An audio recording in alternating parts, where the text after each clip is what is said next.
Welcome students. चलिए आज के वीडियो में देखते हैं अशोका यूनिवर्सिटी के एडमिशन से रिलेटेड जो हम वीडियो सीरीज स्टार्ट किए हुए हैं। तो नेक्स्ट सीरीज में देखेंगे, रिमेनिंग क्वेश्चंस को देखेंगे एएटी के बारे में। उससे पहले जो 4 ऑफ दिसंबर को इसका जो फर्स्ट राउंड का जो एग्जाम हुआ है उसके रिलेटेड भी जो इंस्ट्रक्शंस होते हैं, कैसे कैसे होता है एग्जाम, उसके बारे में मैं आप लोग को थोड़ा बताना चाहूंगा। ये आप देख सकते हैं अशोका यूनिवर्सिटी का वर्चुअल टूर, आप जस्ट इनके वेबसाइट पे। तो चलिए पहले मैं ले चलता हूँ आपको जो 4 दिसंबर को जो इनका पेपर हुआ, क्या क्या उनका इंस्ट्रक्शन था, कैसे कैसे होता है, आप थोड़ा सा आइडिया लगा सकते हैं। चलिए देखते हैं।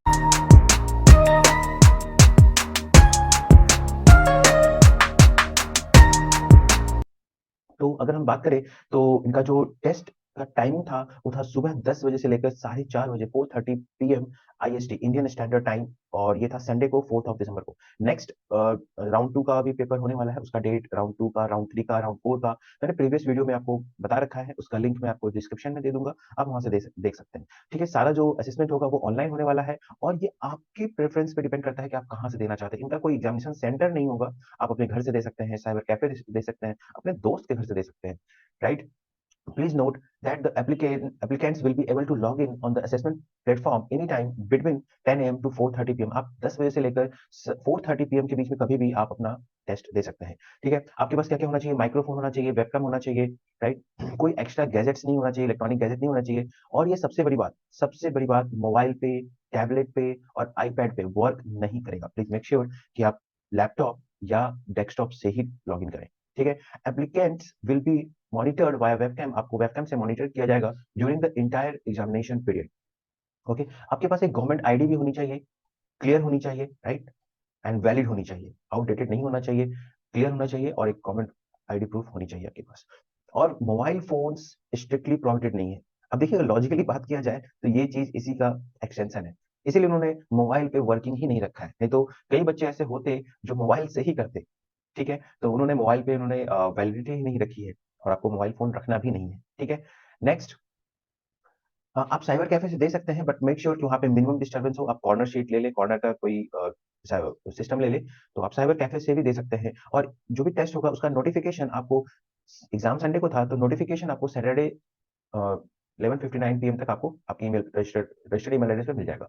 ठीक है, और आपको कोई भी प्रॉब्लम होता है तो आप इस ईमेल आईडी पे कांटेक्ट कर सकते हैं। तो ये था, देखिए 4 दिसंबर को जो पेपर हुआ था तो उसके रिगार्डिंग जो इस बार इनका गाइडलाइन था वो मैंने आपके साथ शेयर किया। चलिए हम बात करते हैं अपने जो सीरीज स्टार्ट किए हुए थे इनके सैंपल पेपर को डिस्कस करने का, साथ ही साथ आपको कुछ कंसेप्ट बताने के लिए। तो आज हम लोग डिस्कस करेंगे क्वेश्चन नंबर 63। चलिए, क्वेश्चन नंबर 63 देखते हैं, क्वेश्चन नंबर 63 में क्या कह रहा है। बहुत ही कंसेप्चुअल क्वेश्चन है। देखिए, द अमाउंट 33630, हमारे पास एक अमाउंट है 33630, right. Sorry, the amount 33630 is divided among A, B and C. तो इस अमाउंट को मुझे तीन पर्सन में या थ्री, राइट, थ्री थिंग्स में डिवाइड करना है, among A, B and C. तीन पर्सन में समझ मुझे डिवाइड करना है A, B and C in such a manner that the ratio of amount of A is to B. तो हमें दिया हुआ है कि ए इज टू बी का रेशियो जो होना चाहिए वो 3:7 होना चाहिए, एंड बी इज टू सी जो रेशियो होना चाहिए वो 6:5 होना चाहिए, राइट। तो हमसे पूछा गया है the amount of money received by B. तो ये पूछा गया है कि बी को कितना मनी मिलेगा। ठीक है, देखिए क्वेश्चन आपके सामने स्ट्रेट फॉरवर्ड मैंने यहाँ पे लिख दिया है, राइट। तो सबसे पहला कन्वर्जन मैंने क्या किया, इंग्लिश लैंग्वेज से, देखिए मैथमेटिकल लैंग्वेज में लिख दिया है, पिक्टोरियल लैंग्वेज में लिख दिया है। अब हम चलिए इसे कंसेप्ट की बात करते हैं। देखिए सबसे पहला जो मिस्टेक बच्चे करते हैं वो क्या करते हैं, अगर ए इज टू बी कहीं दिया हुआ है 3:7, तो आप ऐसा अज्यूम कर लेते हो कई बार कि ए की वैल्यू हो गई 3 और बी की वैल्यू हो गई 7। बट ये गलत है, बट ये एब्सोल्युटली रॉन्ग है, ऐसा आप नहीं करेंगे। ऐसा समझने के लिए आप देखिए एग्जांपल ले सकते हैं। अगर मान लीजिए किसी ने कहा कि अंबानी जी, मान लीजिए कोई कहता है अंबानी जी और suppose that Mittal ji, right. Ambani ji और मित्तल जी के सारे जितने भी उनके पास टोटल मनी है उसका रेशियो अगर 2:3 है, राइट। अगर मैं कह रहा हूँ अंबानी और मित्तल जी का रेशियो 2:3 है, तो क्या इसका ये मतलब है कि अंबानी जी के पास 2 रुपए है? आप सोचिए, क्या इसका ये मतलब है कि अंबानी जी के पास 2 रुपए हैं, मित्तल जी के पास 3 रुपए हैं? क्या ये मतलब है? आप ऐसा सोच भी नहीं सकते हैं। तो फिर मतलब क्या है? तो मतलब यह यहाँ पे समझिए, यहाँ पे रेशियो का मतलब क्या होता है, एक यहाँ पे प्रोपोर्शनैलिटी कांस्टेंट चाहिए होता है। क्या चाहिए होता है हमें? एक प्रोपोर्शनैलिटी कांस्टेंट। अगर मैं अब ये कहूँ कि अगर अंबानी जी के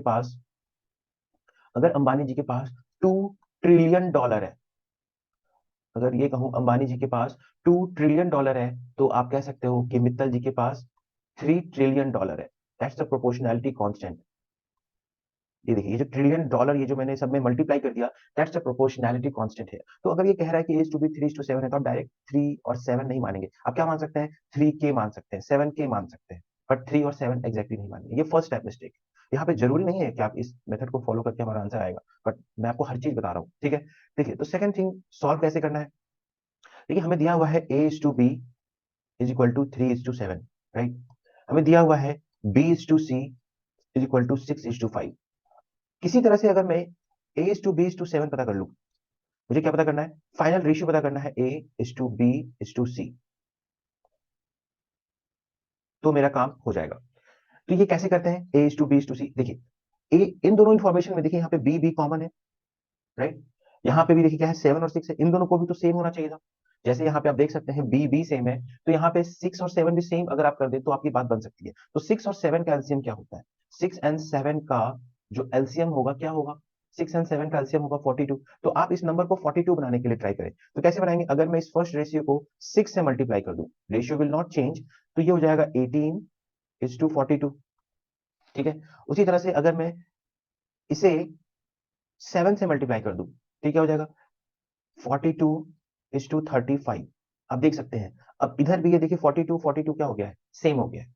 और इधर भी बी सेम है, तो यहां से आप अपना रेशियो लिख सकते हैं 18:42:35। That's the ratio of A:B:C, right. Very good.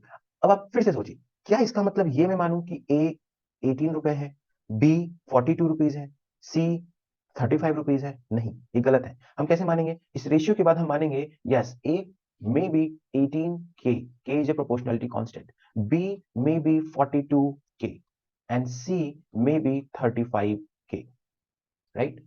और according to question, total money हमें पता है, मेरा टोटल अमाउंट कितना है, तो यानी कि 18k plus 42k plus 35k should be equal to my total amount।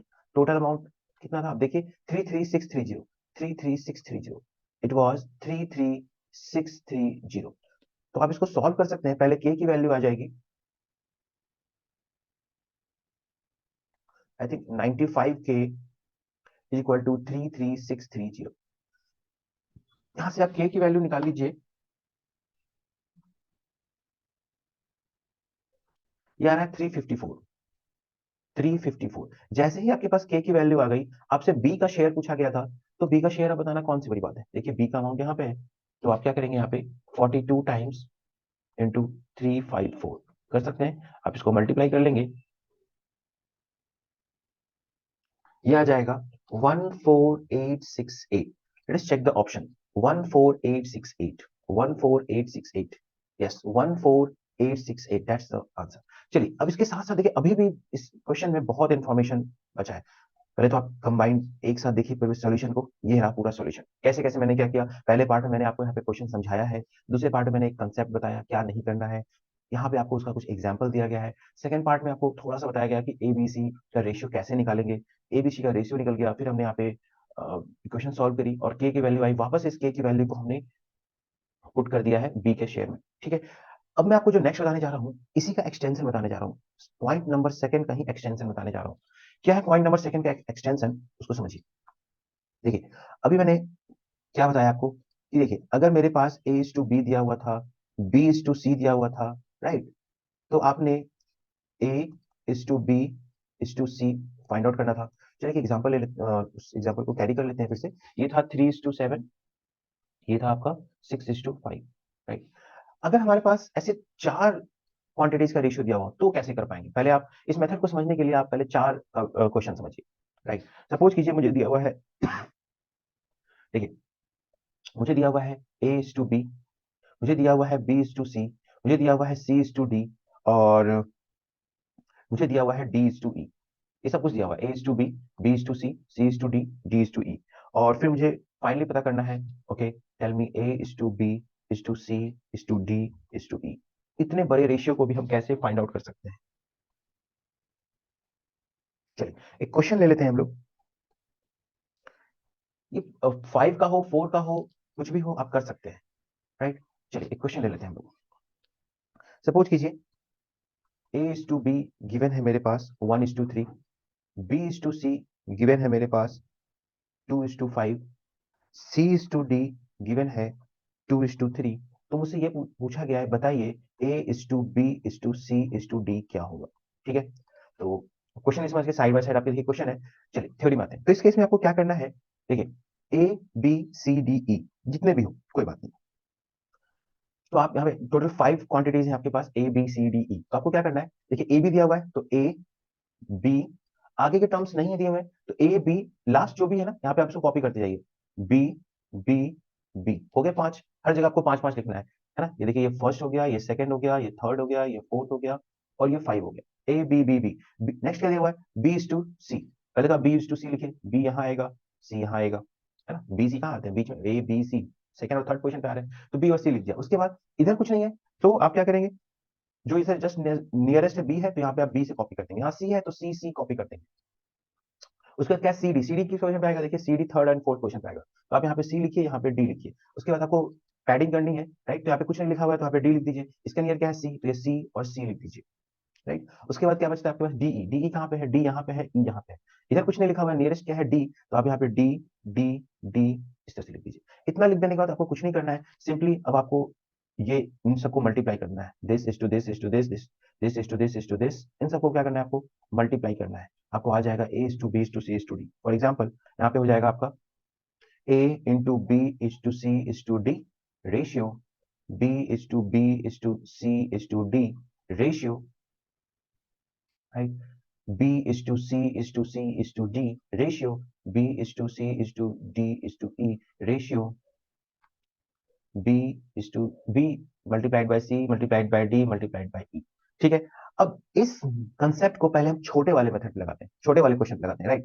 सीखने के लिए हमेशा छोटे वाले क्वेश्चन से सीखिए, इंप्लीमेंटेशन पे हम बड़े वाले मेथड पे बड़े वाले क्वेश्चन पे करेंगे। देखिए यहाँ पे क्या था, तीन क्वांटिटी थी A B C, तो चलिए क्या लिखा मैंने, A/B दिया हुआ था, B/C दिया हुआ था और हमें पता करना था A/B/C।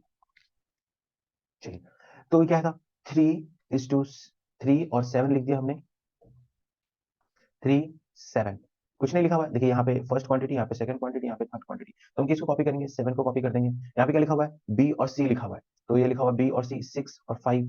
यहाँ कुछ नहीं लिखा हुआ है तो नियरेस्ट क्या है 6, हम इसको 6 कॉपी कर देंगे। आप इन क्या करना है, इनको मल्टीप्लाई कीजिए, इनको मल्टीप्लाई कीजिए, इनको मल्टीप्लाई कीजिए। देखिए क्या आ रहा है, 18:42:35, यही आंसर हमें देखिए पहले भी आया था, तो इसका मतलब ये मेथड सही है। आप देख सकते हैं यही मेथड हमारा, यही आंसर हमें पहले भी आया था, 18:42:35। देखिए 18:42:35। चलिए क्विकली हम इस क्वेश्चन को भी कर लेते हैं, अगर आप सीख रहे हैं तो क्या करेंगे, देखिए चार क्वांटिटी है ABCD, चलिए क्विकली कर सकते हैं। देखिए कैसे, 1 3, देखिए ये फर्स्ट क्वांटिटी हो गई, ये सेकंड क्वांटिटी हो गई, ये थर्ड हो गई, ये फोर्थ हो गई। कॉपी ही तो करना है, पैडिंग ही तो करनी है। 1 3 क्या कर देंगे हम, कलर कोडिंग से समझिए, 3 3।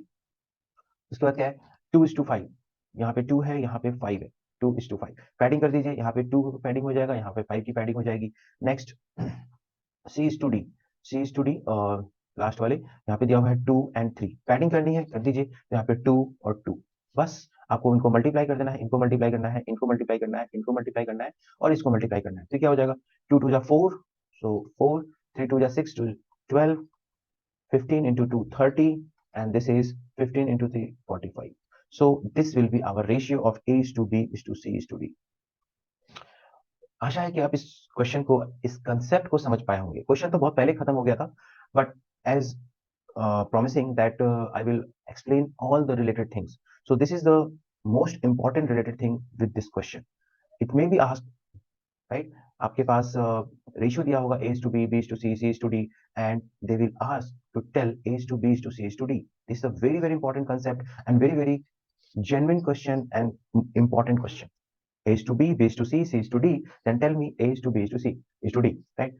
और भी मेथड्स हैं बट ये बेस्ट मेथड है, इससे आपके सारे क्वेश्चन सॉल्व हो जाएंगे। ठीक है, तो चलिए चलते हैं अपने नेक्स्ट क्वेश्चन की तरफ।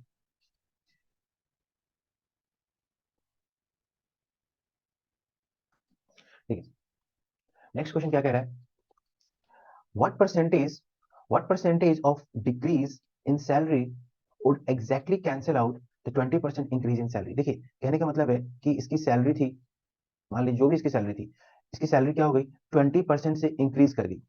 ठीक है, जो भी I that's the new salary.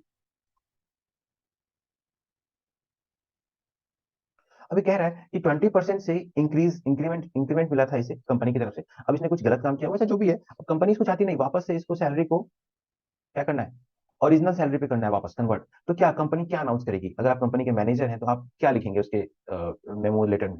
क्या लिखेंगे कि आपकी सैलरी वापस 20% डिक्रीज कर दी गई है? क्या आप यही लिखेंगे कि आपकी सैलरी वापस से 20% डिक्रीज कर दी गई है? अगर आप ऐसा करेंगे तो आप सबसे बड़ी गलती करेंगे, है ना। आपकी सैलरी बढ़ी जरूर थी 20%, कुछ न्यू सैलरी हो गई। वापस से अगर आपको ओरिजिनल सैलरी चाहिए तो आप लेटर क्या टाइप करवाएंगे कि आपकी सैलरी वापस -20% की गई है? नहीं, तो आपकी कभी भी ओरिजिनल सैलरी नहीं आएगी। इस पॉइंट को समझने के लिए चलिए आपको थोड़ा एक और एग्जांपल देता हूँ। कई बार, आजकल तो नहीं, पहले के जमाने में करीब 5 to 10 years बिफोर, अक्सर मॉल्स में एक ऑफर आता था डिस्काउंट का, 50% प्लस 50% डिस्काउंट, 50% प्लस 50% डिस्काउंट, है ना। ये अक्सर पहले एमबीए वाले ये सब स्कीम निकालते थे, 50% प्लस 50% डिस्काउंट। तो अगर आप देखिए मैथ्स के अच्छे स्टूडेंट नहीं है तो आप उनके ट्रैप में आ जाएंगे और आप चले जाएंगे उनके मॉल में, और सीधे काउंटर पे जब जाएंगे तो आप तो सोच के जाएंगे कि आपको 100% डिस्काउंट मिलने वाला है, बट ऐसा नहीं होगा, आपसे वो कुछ चार्ज जरूर करेंगे। चलिए देखते हैं क्या है परसेंटेज का खेल। पहले इसी क्वेश्चन को मैं एक्सप्लेन करता हूँ कि what is the meaning of 50% plus 50% discount. देखिए, मान लीजिए कि उस आइटम पे जो एमआरपी है वो 100 रुपीज का था, ठीक है। मान लीजिए उसके जो एमआरपी थी वो 100 रुपीज की थी, राइट। तो कैसे कैलकुलेट करेंगे? फर्स्ट 50% डिस्काउंट हमने क्या दिया, पहला 50% डिस्काउंट दे दिया, तो कितने का डिस्काउंट दे दिया? डिस्काउंट दे दिया 50 रुपीज का डिस्काउंट दे दिया, 50% मतलब 50 रुपीज, क्योंकि बेस प्राइस मेरा 100 ही है। तो रिमेनिंग प्राइस क्या बचा? रिमेनिंग प्राइस मेरा क्या बचा? रिमेनिंग प्राइस मेरा फिर से बचा 50 रुपीज, राइट। नेक्स्ट जो सेकंड जो 50% का डिस्काउंट देना है, अब वो 50 रुपीज पे दिया जाएगा। तो आप 50 रुपीज का 50% डिस्काउंट निकाल के देख लीजिए कितना आता है। ये आएगा आपको 25 रुपीज, राइट। तो जो फाइनल जो प्राइस आपको मिलेगा, कितना मिलेगा? लास्ट टाइम 50 रुपीज बचा था, 50 में से उन्होंने 25 रुपए का डिस्काउंट आपको देखिए यहाँ पे और दे दिया, राइट। यहाँ पे देखिए 25, तो आपको कितना बचा फाइनली? तो 25 रुपीज तो आपको लग ही गया ना, 100 रुपीज एमआरपी था, फाइनली देखिए 25 रुपीज तो आपको लग ही गया, राइट। तो 50% प्लस 50% डिस्काउंट मतलब 100% डिस्काउंट नहीं हुआ। तो आपको यहाँ से ये जरूर समझ में आया होगा कि सर परसेंटेज में बेस बहुत इंपॉर्टेंट है। The most important thing is base. पहले आप, है ना, यहाँ पे बेस इसने देखिए चेंज करा दिया। अब आपका जो 50% जो डिस्काउंट मिल रहा है वो 50 रुपीज में मिल रहा है, इसलिए आपको कम डिस्काउंट मिला। सेम चीज देखिए यहाँ होने वाला है। अगर आपकी सैलरी 20% बढ़ गई थी, अब आपको सैलरी कितने परसेंट से घटाया जाए ताकि न्यू सैलरी वही आ जाए? देखिए 2-3 तरीके से कर सकते हैं आप इसको, राइट। पहला एकदम बेसिक मेथड बताता हूँ। देखिए मान लीजिए परसेंटेज की बात है, आप कुछ भी मान के चल सकते हैं, 1 रुपया मान के चल सकते हैं, 100 रुपीज मान के चल सकते हैं, 1000, 500, कुछ भी मान के चल सकते हैं, आंसर सेम आएगा। बिना माने हुए भी कर सकते हैं, हमारे पास बहुत सारे मेथड है, बहुत सारे ट्रिक्स हैं, बहुत सारे शॉर्टकट्स हैं। पर आप पहले बेसिक चीज समझिए जो आपको हमेशा याद रखना चाहिए। अगर 100 रुपीज की सैलरी थी तो 20% बढ़ के कितनी हो गई? 120 रुपीज हो गई, है ना। इसमें तो कोई डाउट नहीं है। 100 रुपीज थी, 20% का गेन हुआ तो क्या हो गया? 120 हो गया। अब कह रहा है वापस से जाने के लिए कितना परसेंट सब्सट्रैक्ट करना पड़ेगा, राइट। तो आप यहाँ देखिए परसेंटेज ऑफ डिक्रीज आप डायरेक्ट निकाल सकते हैं बेसिक मेथड से। कितना वापस अमाउंट कितना डिक्रीज करना पड़ेगा? तो -20 रुपीज का आपको डिक्रीज करना पड़ेगा। तो आप यहाँ लिखिए 20 रुपीज। बेस क्या है मेरा? आप 100 से डिक्रीज कर रहे हैं या 120 से डिक्रीज कर रहे हैं? आप 120 से डिक्रीज कर रहे हैं, राइट। देखिए 120, सो माई बेस इज 120 रुपीज और इंटू 100। देखिए 0 0 cancel. So I think it will be, let me do it in another way. This 26 are this and this will be 1 by 6 into 100, तो ये आ जाएगा approximately 16.67%। देख रहे हैं आप, बढ़ाते वक्त आपने 20% बढ़ाया था, अगर घटाते वक्त आपने -20% कर दिया, बेचारे की वॉट लग जाएगी, ज्यादा पैसा घट जाएगा, है ना। आप 16.67% भी अगर उसको सब्सट्रैक्ट कर देंगे तो वो वापस से उसकी ओरिजिनल सैलरी उसको मिल जाएगी। क्यों? क्योंकि बेस आपका बढ़ चुका है। आप इस चीज को समझिए, बेस आपका क्या हो चुका है? बढ़ चुका है, राइट। इसका ट्रिक भी है, बट वीडियो बड़ा हो जाएगा इसलिए मैं अभी आपको ट्रिक नहीं बता रहा हूँ। चलिए हम देखते हैं सीधे इसके ऑप्शन में आ रहा है कि नहीं। ये आ रहा है, देखिए option number 2, right. So that is the 16 and 2/3, right. That's the answer. सो आप इसको देखिए कंप्लीटली एक बार में कैसे इस सॉल्यूशन को आप देखेंगे। ये देखिए मैंने ये सारी चीजें आपको यहाँ पे बताई है। इसमें कोई अगर डाउट हो तो आप कमेंट सेक्शन में लिखिए क्या आपको प्रॉब्लम है। यहाँ पे मैंने ट्रिकी अप्रोच, कंसेप्चुअल अप्रोच नहीं बताया है जो ट्रिक और डायरेक्ट करने का है, क्योंकि नीड नहीं है। आप डायरेक्ट भी कर सकते हैं। मेन चीज जो समझने वाली थी वो चीज मैंने समझा दिया है, ऐसा क्यों हो रहा है और आपको क्या केयर करना है। कभी भी परसेंटेज में आपको बेस वैल्यू पे जरूर ध्यान देना है, ठीक है। चलिए, तो अब हम नेक्स्ट क्वेश्चन की तरफ चलते हैं।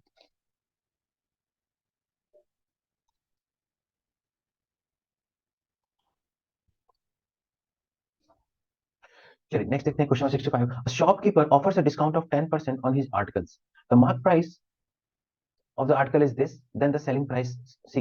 इसमें आपको क्या क्या ध्यान रखना है, देखिए कुछ चीज आपको पता होनी चाहिए बहुत अच्छे तरीके से। डिस्काउंट, डिस्काउंट का जब भी हम कैलकुलेशन करते हैं, परसेंटेज डिस्काउंट या डिस्काउंट, हमेशा मार्क प्राइस पे कैलकुलेट किया जाता है। कोई भी दुकानदार या कोई भी सेलर आपको कहता है मैं आपको डिस्काउंट दूंगा, तो मार्क प्राइस पे डिस्काउंट देता है ना।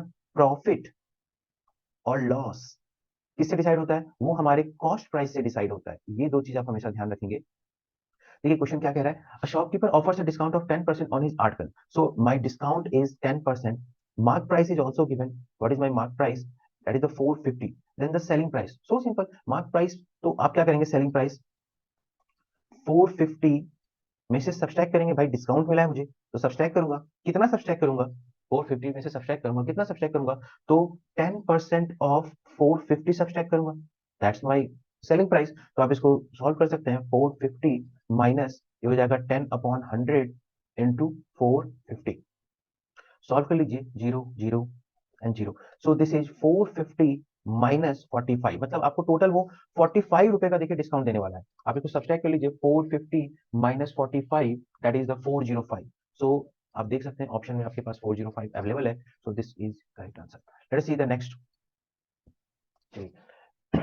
66 number question, the profit obtained after selling a commodity for this. सो देखिए हमें सेलिंग प्राइस पता है, that is the 524 rupees, right. The profit obtained after selling a commodity for this much is same as the loss obtained after selling it for 452 rupees। देखिए तो कोई commodity है, ठीक है, अगर मैं इसका सेलिंग प्राइस 524 रखता हूं, तो जो मेरा प्रॉफिट है वो इक्वल है, किसके इक्वल है, देखिए अगर इसी कमोडिटी को अगर मैं सेल कर दूं 452 रुपीज में, राइट, तो इसमें जो मेरे को लॉस होगा वो इक्वल है इसके। आप ऐसे देखिए, अगेन मैंने क्या किया, मैथमेटिकल लैंग्वेज में कन्वर्ट कर दिया, इंक्लूडिंग मैथमेटिकल एंड पिक्चराइजेशन मैंने किया, पिक्टोरियल लैंग्वेज का यूज किया है। क्वेश्चन दिया हुआ था इंग्लिश लैंग्वेज में, मैंने उसको मैथमेटिकल एंड पिक्टोरियल लैंग्वेज में कन्वर्ट कर दिया। तो हमसे क्या पूछा गया, कॉस्ट प्राइस पूछा गया, तो मान लेते हैं let cost price is equal to x. अब जो कह रहा है, देखिए अगर कॉस्ट प्राइस एक्स है, सेलिंग प्राइस इतना है, तो प्रॉफिट कैसे निकला होगा, प्रॉफिट निकलेगा selling price minus cost price से निकलेगा। इसका मतलब 524 minus x, that is my profit, that should be equal to loss. Loss कैसे निकलेगा, cost price minus selling price, है ना। लॉस तो ऐसे निकलेगा, कॉस्ट प्राइस बड़ा होगा, सेलिंग प्राइस छोटा होगा, सो this will B x minus 452। बस एक इक्वेशन है, एक अननोन है, आप इसको सॉल्व कर सकते हैं। चलिए इसको सॉल्व कर लेते हैं। तो देखिए ये हो जाएगा 524, इस टर्म को मैं इधर शिफ्ट कर रहा हूँ, तो ये हो जाएगा plus 452 is equal to x plus x, so this will be equal to 524 plus 452, that will result in 976, so 976 is equal to 2x, so you will have 976 divided by 2 is equal to x, so 976 divided by 2 हम लोग जब करेंगे आ जाएगा 488, तो x की value आ जाएगी 488। चलिए देखते हैं हमारे ऑप्शन में क्या है, 488, no, yes 488, it's option number C। 1 2 3 4 question और रह गए हैं, तो मैं सोच रहा हूँ कि इसको मैं नेक्स्ट वीडियो में कवर करूँ, क्योंकि वीडियो काफी बड़ा हो चुका है ऑलरेडी। तो ठीक है स्टूडेंट्स, तो आप थोड़ा सा पेशेंस और रखें, मैं थोड़ा थोड़ा करके आपको सारे क्वेश्चन करवाऊंगा, पेशेंस बनाए रखें। बट मेरा मेन एम ये है, क्वेश्चन कराना मेरा एम नहीं है, मेरा एम है क्वेश्चन के साथ साथ आपको थ्योरी समझाना, क्योंकि यही क्वेश्चन तो नहीं पूछे जाएंगे एग्जाम में, बहुत कम चांसेस है, रेयर ऑफ द रेयर होगा। बट कंसेप्ट अगर आप सीख गए तो आप ऐसे 1000 क्वेश्चन कर सकते हैं। ठीक है, तो इस वीडियो के लिए इतना ही, thanks for watching, thank you.